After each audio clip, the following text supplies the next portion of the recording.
favor, vamos trocar de assunto. Eu quero conversar com a Melissa Munhoz. Eu estou muito preocupado com essa situação da criança lá na região metropolitana aqui da capital paranaense. Uma criança com os 2 braços quebrados, queimaduras por todo o corpo, sinais de mordida. As queimaduras teriam sido provocadas por cigarro e aí a mãe e o padrasto são apontados como suspeitos. Tá? A Melissa Munhoz está lá posicionada em frente à Delegacia de Fazenda Rio Grande. Ô Melissa, o que mais você conseguiu descobrir?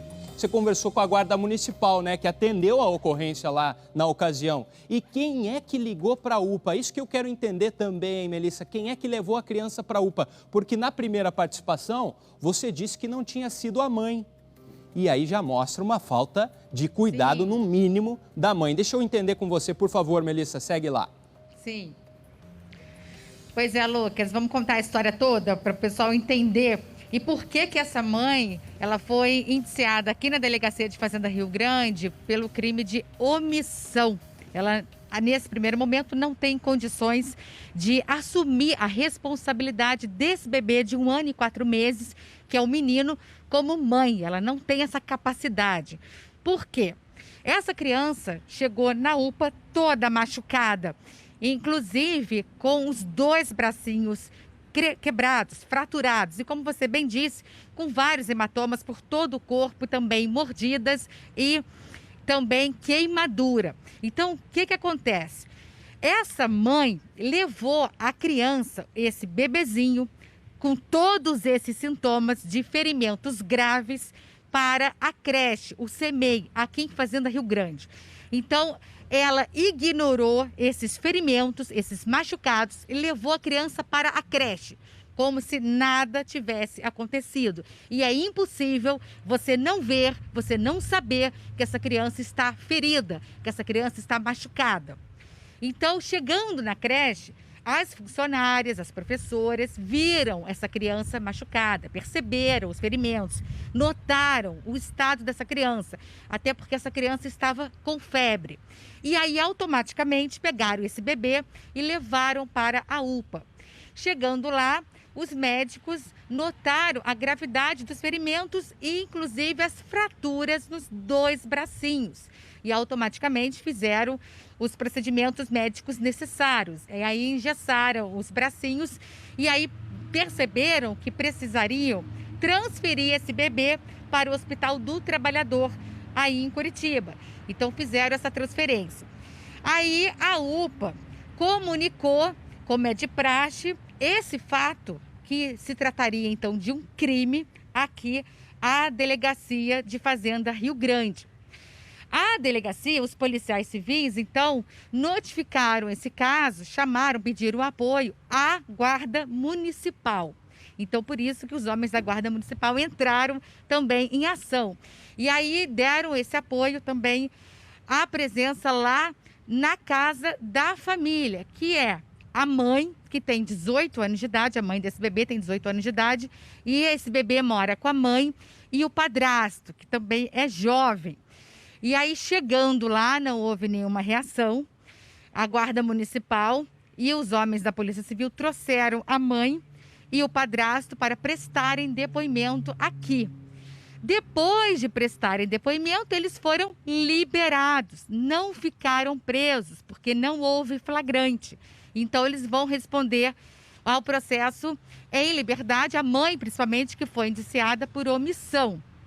E vamos ouvir, então, a entrevista que nós fizemos mais cedo com a Guarda Municipal, o Alan Dionei. Vamos acompanhar esse trechinho agora. Nós fomos acionados aí no último dia 11 pela equipe da Polícia Civil para prestar um apoio para buscar um indivíduo numa residência no bairro Estados, né? Então, a equipe deslocou até o local e constatou aí o indivíduo lá na casa. Então, em apoio à Polícia Civil, a gente encaminhou esse cidadão até a delegacia. Chegando lá na casa, vocês ficaram surpresos ao perceber que essa ocorrência se tratava de um bebezinho muito pequenininho e estava debilitado, com machucadinhos, ele estava chorando de dor. Qual era a situação em si? Então, Melissa, na verdade, assim, quando a gente chegou na residência, né, a equipe da Guarda Municipal junto com a Polícia Civil, né, a criança já não estava mais no local, né, já teria sido recolhida pelo Conselho Tutelar, né, encaminhada à UPA e também, posteriormente, aí ao Hospital do Trabalhador. Pois é, um caso bastante chocante. Esse agente municipal estava comentando que tem um bebezinho e ele, como pai, ficou depois estarrecido ao saber da gravidade desses ferimentos. Saindo da Guarda Municipal, Lucas, eu e o Moura Júnior fomos até o Conselho Tutelar, porque a gente ficou querendo saber o desfecho desse caso. E aí, o bebê já teve alta, ele passa bem, mas e aí? Ele não pode voltar para a mãe, né? Porque a mãe não tem condição de criar esse filho, e nem o padrasto, porque esse bebê ele pode sofrer novas agressões, novas cenas de violência. E aí, como é que ficaria essa situação? Então, a gente foi até o Conselho Tutelar para saber como é que esse caso vai se proceder e quais são os termos, né, burocráticos, as consequências, como é que fica. Vamos acompanhar, então, o trecho da entrevista que a gente fez com a conselheira tutelar, a Juliana de Lima Teodoro. Veja. No primeiro momento, a gente foi acionado pelo CEMEI da região, né, que atende a criança, para informar que a criança apareceu lá, estava com muitos hematomas, chorava muito, tinha dor, tinha febre. E logo a gente já atendeu a situação e verificamos que realmente procedia, que a criança estava bem machucada. Dali foi feita uma ata na escola, onde a mãe também já estava sendo atendida com as professoras e diretoras, né, os coordenadores da CEMEI. Nesse primeiro momento, o que a mãe disse para vocês? Olha, eu vi em ata que ela deu 3 versões diferentes. Primeiro, ela acusou que ela deixou com um padrasto e que ela não sabia. Ela disse que não viu os hematomas. Depois, falou que tinha deixado com o padrasto. Depois, ela falou de um afilhado do padrasto, uma criança de 5 anos. E depois, primeiro, ela até tinha falado que era o pai, só que o pai já tinha semanas que não pegava a criança, né? E foi verificado. Daí, quando a gente falou que ia entrar em contato com o pai, daí que ela começou a falar que podia ser o padrasto, afilhado, começou a dar outras versões. Em nenhum momento ela levou o filho ao hospital? Não, em nenhum momento. E a criança estava com uma febre alta, né? Ela estava sendo medicada até no CEMEI por conta da febre e com muitas marcas roxas mesmo, machucados graves mesmo. Para vocês terem uma ideia, no início do atendimento na UPA, houve até suspeita de traumatismo craniano e hemorragia interna por conta da febre. Por isso foi transferido. Graças a Deus, foi feito os exames e não foi necessidade de cirurgia. Mas ela realmente não procurou médico e a criança chorava muito e estava muito machucada mesmo. A gente pegar ela no corpinho, ela chorava e gritava. A criança está em segurança com os familiares paternos, né? Está sendo atendida, está fazendo os acompanhamentos médicos e o pai também já está entrando com pedido de guarda, segundo a informação que ele passou para a gente. E também a gente já fez uma notícia de fato encaminhado para o Ministério Público, né? Para pedir intervenção no Ministério Público para a celeridade do caso, né? Como é que pode uma mulher que se diz mãe permitir a criança chegar nesse estado aqui? E tem outra, hein, Melissa? Eu vou te perguntar o seguinte, enche a tela, por favor, produção, com a foto. Essa foto, a segunda foto eu quero ver. Porque, gente, a criança está muito magrinha para essa idade, é ou não é? 1 ano e 4 meses. Está muito magrinha, olha o bracinho, todo frágil, mostrando as costelas nessa foto aí. Está subnutrida essa criança. Ô Melissa, por favor, a conselheira tutelar falou sobre isso também? Olha, Lucas, a conselheira tutelar agora que recebeu essa denúncia, que precisou essa criança ficar bastante machucada e quase a morrer, como ela falou ali, quase sofreu um traumatismo craniano.